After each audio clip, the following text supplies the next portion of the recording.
Behind every CXO title, there is a story, a struggle, a spark. Manobala isn't about designations, it's about the human behind the success. Manobala, connecting great minds. CXO Journey and HR Month, a podcast series presented by Manobala and sponsored by Swalig, India's only leading hybrid distribution platform. You working such a demanding role, how you make a balance in professional and personal life? There are lots of people today, especially youngsters or Gen Zs, they say we don't have work-life balance. We're struggling a lot. So I know to be a this bigger company, to be a CHRO, it's such a demanding job. And I have seen their company, they're having multiple geos, your company. How you make a balance in personal and professional life?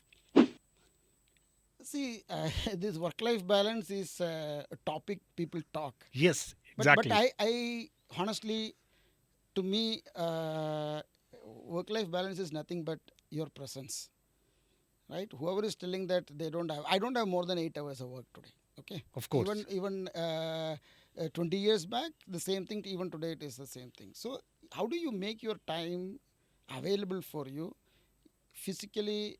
You don't have to be available everywhere, right? And when I say presence, you need to be able to prioritize where your presence is required and where your presence is not required.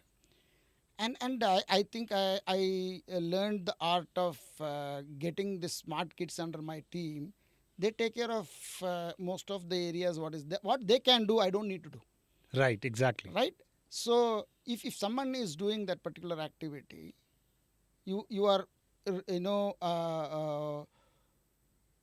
a capability to unlearn what you used to do is the art for creating work life balance, True. right? And at personal, at the end of the day, if you are not very happy at home, you cannot be a happy Your executive in an workplace. office. Yeah. And it is vis-a-vis. So as I earlier I told you that I work at boss at home and boss at office. If both are happy, our work life balance is taken care, Correct, right? correct. So I think it is all about today. You specifically asked about Gen Z. They are talking about work life balance, etc. It's all about they need to see uh, how much screen time they spend, which is productive or not for them, or uh, you know uh, what is the priority for them. At the end of the day, if you are clear about your priority, and in that priority, if you are present during that priority for the sake of attending a party, you will go, and then you will be just be there and then come back. Are you participating in the party? No, Then you can avoid, correct. right? So it is very important that am I adding value to any of those Activity, whatever is doing. activities, or am I getting any value? Right. If both are not there, is it worth spending time on that? If they are able to bifurcate, or they are able to see this through this binocular, I think work life balance is something which is created in the recent 2 decades. I'm hearing Topic. earlier than that, there is nothing called work life balance, Right, right? right, So right. these are all new terminologies, like super specialty hospitals for finger and ears and all, how it has come like that. In HR also, people create some problem, and then we only try to solve it. That's good. And I think some of my junior ask me, okay, sir, I don't get time for my physical fitness and all. I have given very specific answer. I said everybody having 24 hours time. No one having even 1 minute extra to be a prime minister or be a any normal person. Everybody having 24 hours time. Because I'm the person who's a very fitness freak. I wake up 4 o'clock. I finish all my meditation, yoga and all, and I be on time 8:30, 8:45. I'm in office. I finish my job, everything, uh, and log out, reach home. again my yoga, fitness, and all, have dinner, spend time, whatever the productivity, and go sleep. I said, is that anybody having more than 24 hours? Answer is no. It's all depend on you, how you utilize your timing. It is procrastination. If Yes, you're out of procrastination, I think you will get time. Again, correct. it is priority. Yes, If exactly. he feels the fitness is part of his priority, he will find it. Correct. So it's all about what is my priority and Yes, what is my exactly. motivator. Correct. Something what motivates you may not motivate me. Yeah, of course, it's a It may different not people. motivate somebody else. Exactly. Hence, looking at that, we cannot force fit anybody into Exactly. anything. Right, right. So, sir, my next segment here, from your first HR role to becoming CHRO at Omega Healthcare, what were the biggest turning point in your career? Yeah, I think two turning points we discussed. The first turning point itself is me moving into the welfare role and then becoming a personal officer. Right. So it happened. That was a kind of. If I look back, maybe that is a divine intervention. I can tell you. Right.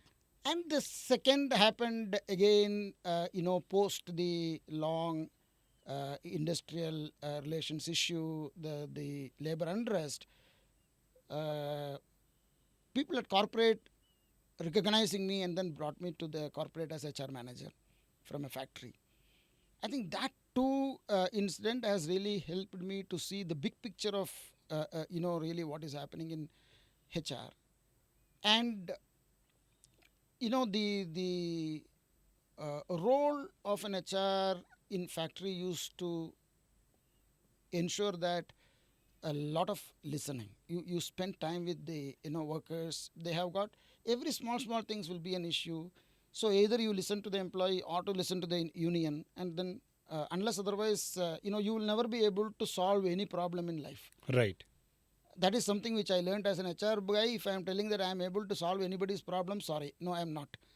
But if we can able to listen to them and able to connect them to the right people who can solve the problem. So the all about the connection. Correct. And this experience of my factories, then that experience when I brought it to the corporate, where I was looking at how the true potential in per people are nurtured through the developmental initiatives, performance management, potential assessment, HRD audit. These are all very famous of those days. How do you ensure that assess the employee assessment centers, create visibility for people in a large organization? That helped me to see that, hey, it is not that leadership is all about managing people crisis, but also to create how eliminate crisis and then create leaders. But the one which really defined my turning point in my career is my long stint with Omega. Irrespective of thick and thin of the growth of the organization, I stayed. What worked for me as an HR professional of a 2,000 employee company, I realized that it is not going to help me to, the same, thinking will not work for me when it is in 5,000 employee. It will not work in about 8,000 employees, 10,000 employees. So the belief system, what we need to be proactive. We need to be, if the business is growing at X percentage, how HR should be advanced, well in advance, to predict that and then drive it. Right. And that my long term scaling this organization is probably the third turning point I can tell you in my leadership career, which made me a CHRO today. Right. What were the initial challenge, sir, when you joined Omega, and how you really come out? Because anybody when joining, and of course there is a you can say initial challenges everyone face in any organization. Do you face any initial challenge? No, nothing Uh, much. See, they were looking for a Omega Healthcare was part of Manipal Group those days. Okay, It okay. was known as Manipal Omega. Okay. So Manipal was diversing, and then the company was managed. HR was managed by the Manipal corporate. And when Omega is moved out, they wanted to look at a HR head. That's how I went. So the initial challenges, if you look at it, Omega is a BPO company, and then Manipal used to be a legacy organization on hospitals, institutions, and then they have got their own group of companies. Right. So the policies and procedures, for example, they had 25 years long-term, bonus for people. Whereas here, 1 year, somebody is staying in the company itself is I am in the company for 1 year. That means they are doing a sin. They are still continuing in the company. Right. That kind of an environment. Right. So how do you create, environment which they feel that they are, not joining this company for just a job, but also to create a career. So my focus was initially to tweak these small things, and also they have invested on HRIS platform, but they don't know why they have invested, because then HR head has hired and then he has gone. So that HRIS investment was lying. So my focus was to digitize the whole HR and then help the Right. people, groom the people, and then grow the business. That was the only challenges. I didn't see any major challenges this thing. Right. Okay. How did you help scale Omega from, you can say, 100 or 1,000 to today's 36,000? Yes, I told you, what worked for 2,000 employee may not work for 5,000 and then 10,000. And so scale is completely different. So the initial days, the focus was to how do we set up your recruitment team? How do you set up the training? How do you ensure that the potential employees are, mapped and then brought? And then we figured out how to do that.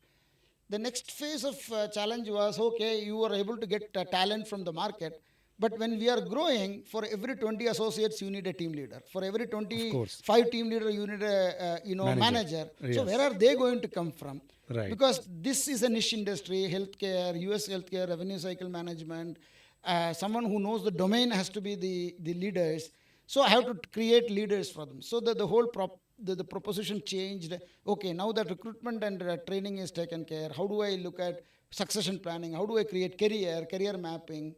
Then once they become, an associate is becoming a team leader is becoming a manager. What kind of a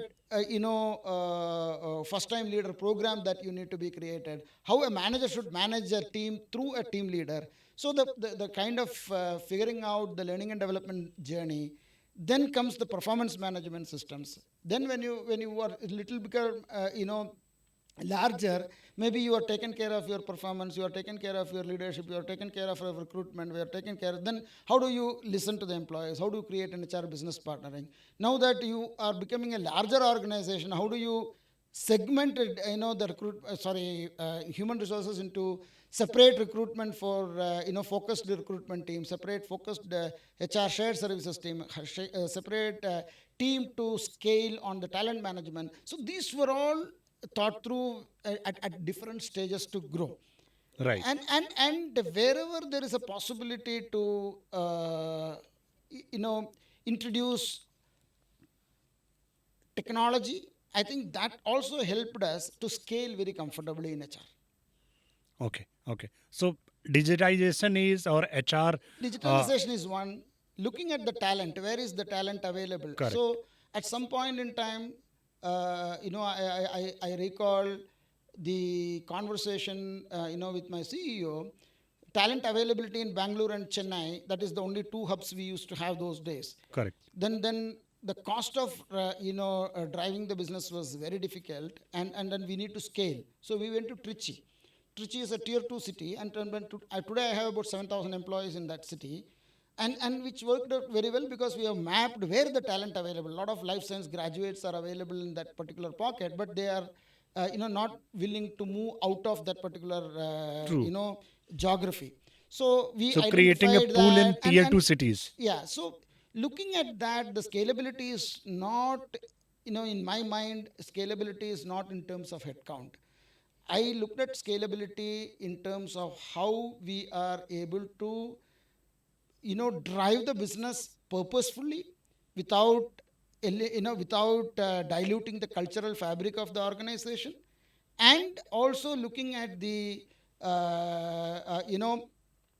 standard corporate values, whatever that we have imbibed, without diluting the corporate values across the organization. I think that is very key than getting numbers. Right. In that, the larger strategy is one from the people point of view. The other one is from the real estate point of view. Our business is all about using technology and space. So where is the real estate available? Where is the technology available? Because when you go to a tier 2 city, it is also very difficult for you. You may get people, but there may not be a ready-made facilities available, or you may not have the last mile connectivity available. When we went to city near Vijayawada, uh, there is a place closer to Vijayawada belt. There, fantastic college. They have given us this a place for setting up that. Okay. But only BSNL is there, and BSNL, when it will go, we don't know. Unless otherwise you have the last mile connectivity is very Correct. stronger, and you have the alternative line, you cannot be scaling.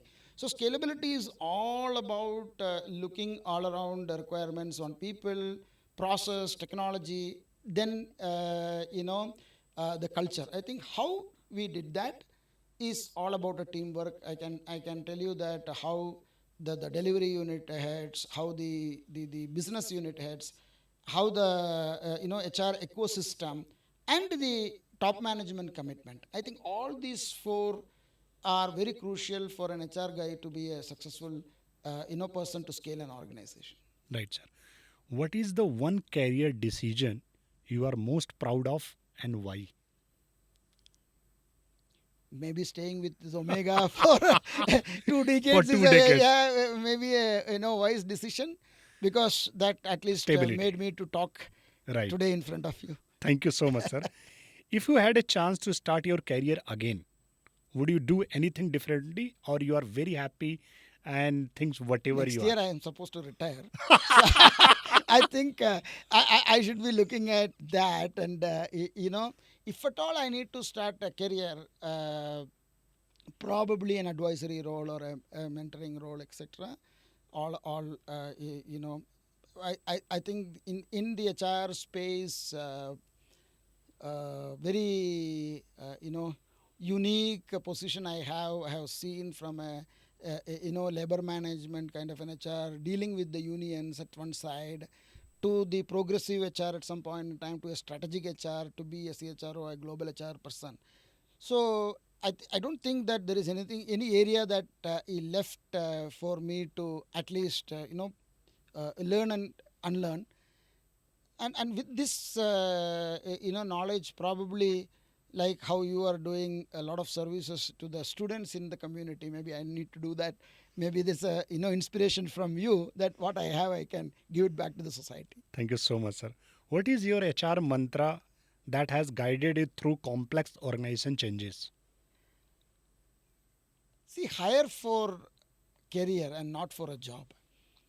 If you hire somebody for a job, they do the job and go.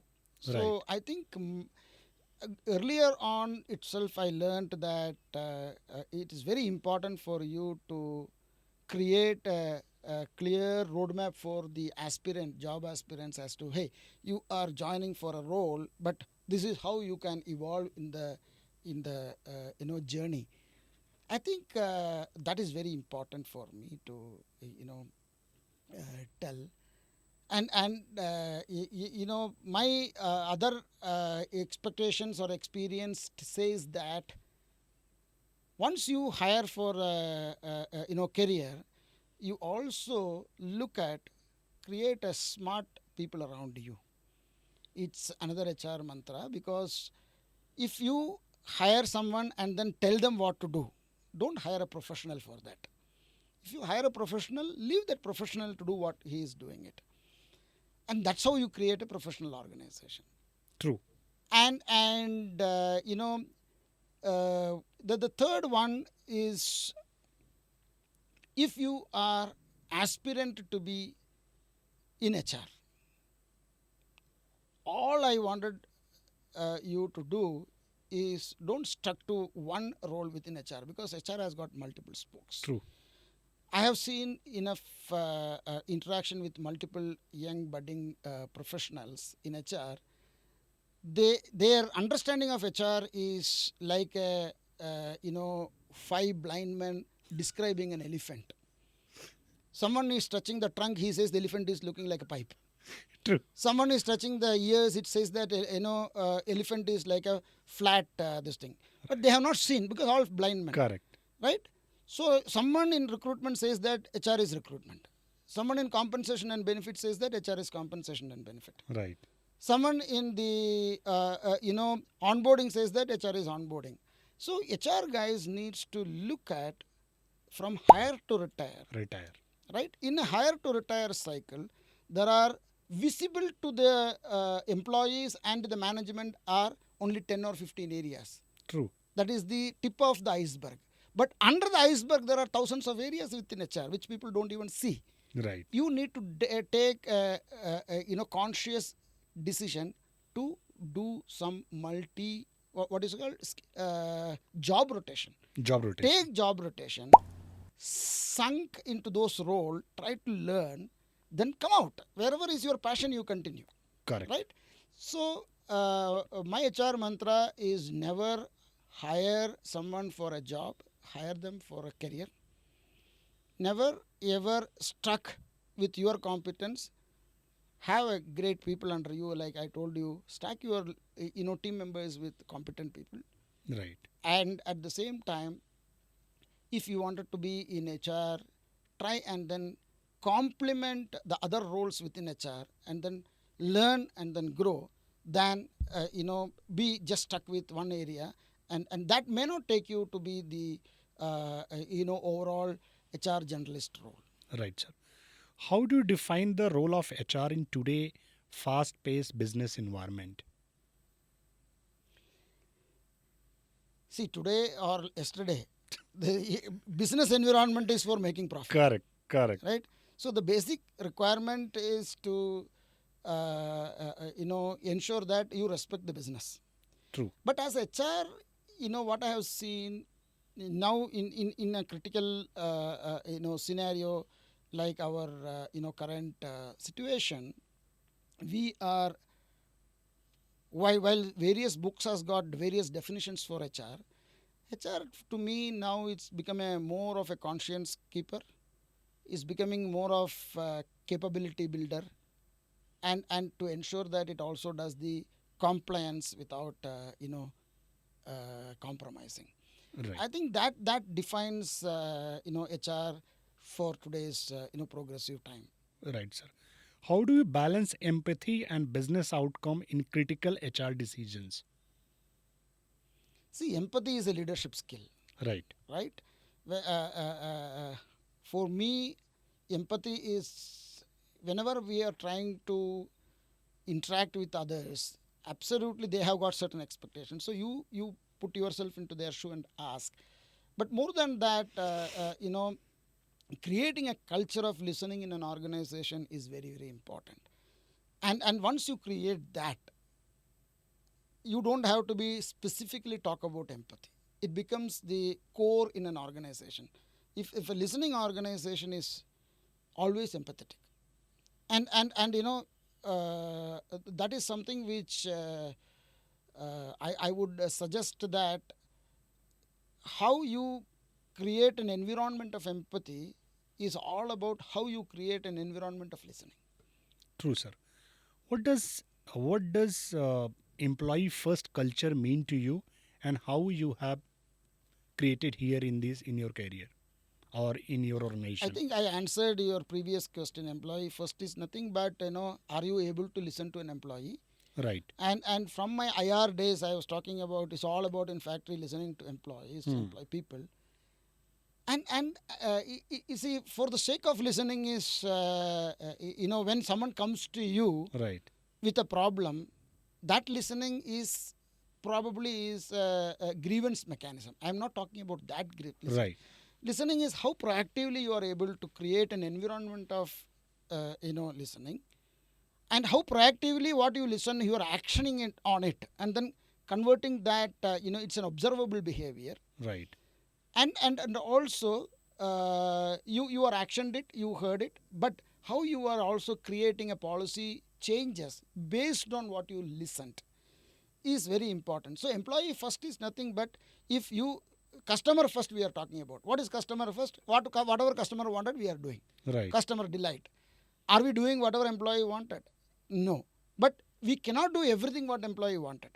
Right. But the listening is going to tell you what the gossips are happening inside the organization. On the floor. Yeah. How are we eliminating a kind of toxic environment in the organization. So the elimination of toxic environment in the organization is to proactively understand what exactly is the expectations from the larger employee base, and then implement those through appropriate policies. I think that is employee first, in my mind, and then that is something which we are doing reasonably good job. While introduction you said about amber and all, so even you know uh, in Omega, I have the pulse of my entire 36,000 employees on a daily basis. Wow. Right? It's a digital. My Correct. bot go and talks to them on their 15th day of joining, 45th day of joining, 90th day of joining, 6th month, 1 year. So if somebody is at 15th year, also it goes on 6th month and their anniversary, etc. Depending upon what is their nature of job, curated questions goes. So they also answer. We also created anonymous chat for them. So somebody they don't want to communicate physically, they anonymously also communicate. But we need to listen to that and then create, respond to them. There is something called, when they use few words which is negative in nature, the choice of words also tells that Pulse. their frustration and pulse. Correct. That will pop up and then come to us as PTM. PTM means person to meet. And those people will be met in 6 to 8 hours time, the respective HRBP. So Wow. one, you have created a mechanism of how do you listen. Two, you also create a mechanism of how to connect with them back. So in an employee first in Omega that I have created is not only listening but also is supported by the HR business partners. For every 300 employees there is an HRBP who connects with them. They have the pulse of them. It also compounded by opportunities during the performance management, this thing, during the conversation on employee touch base. There is something called team health study. So for every team there is a study happens, etc. And in the overall the company corporate values, vision, mission, purpose all helps us drive putting the reward and recognition culture.